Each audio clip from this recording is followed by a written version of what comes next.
Penn State's James Franklin is gearing up for a showdown with Oregon, and this time he's not holding back. Last season's Big Ten championship loss still stings, but Franklin believes his team is now equipped to take down the mighty Ducks.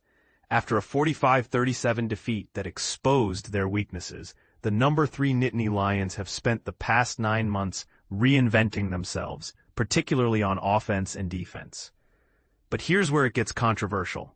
Can their revamped roster truly keep up with Oregon's high-octane offense, which boasts the longest regular season winning streak in college football? Franklin admits his team lacked the tools to counter Oregon's strategic matchups last year. "We didn't have enough in our arsenal," he said. Their favorable matchups often left us scrambling. This season, however, Penn State has bolstered its wide receiving core with transfers Trevor Pena, Kyron Hudson, and Devontae Ross, who have already made their mark in non-conference games. Yet the real game-changer might be their new defensive strategy under coordinator Jim Knowles, who helped Ohio State clinch the NCAA championship last year.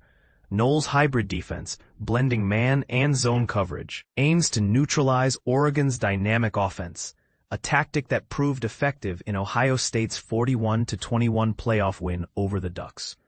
But here's the twist. Oregon's offense, led by first-year quarterback Dante Moore, is firing on all cylinders.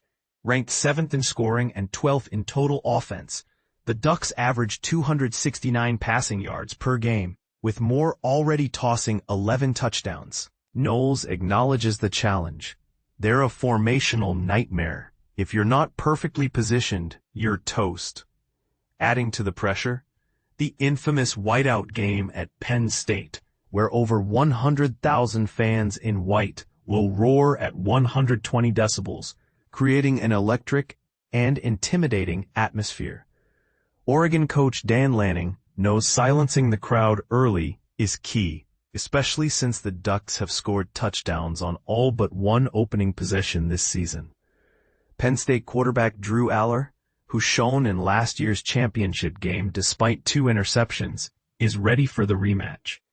Though he shared snaps with backup Ethan Grunkemeyer in lopsided games, Allar has developed chemistry with his receivers and tight end Luke Reynolds. Offensive coordinator Andy Kotelnicki's no-huddle strategy has kept defenses off balance. And Allar thrives in this fast-paced environment. "We know these plays like the back of our hand," he said. "Coach K sets us up for success."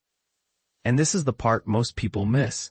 Oregon's secondary, led by freshman corners Brandon Finney Jr. and Ife Obidegwu, has been stingy, allowing just 120 passing yards per game and 0 touchdown passes.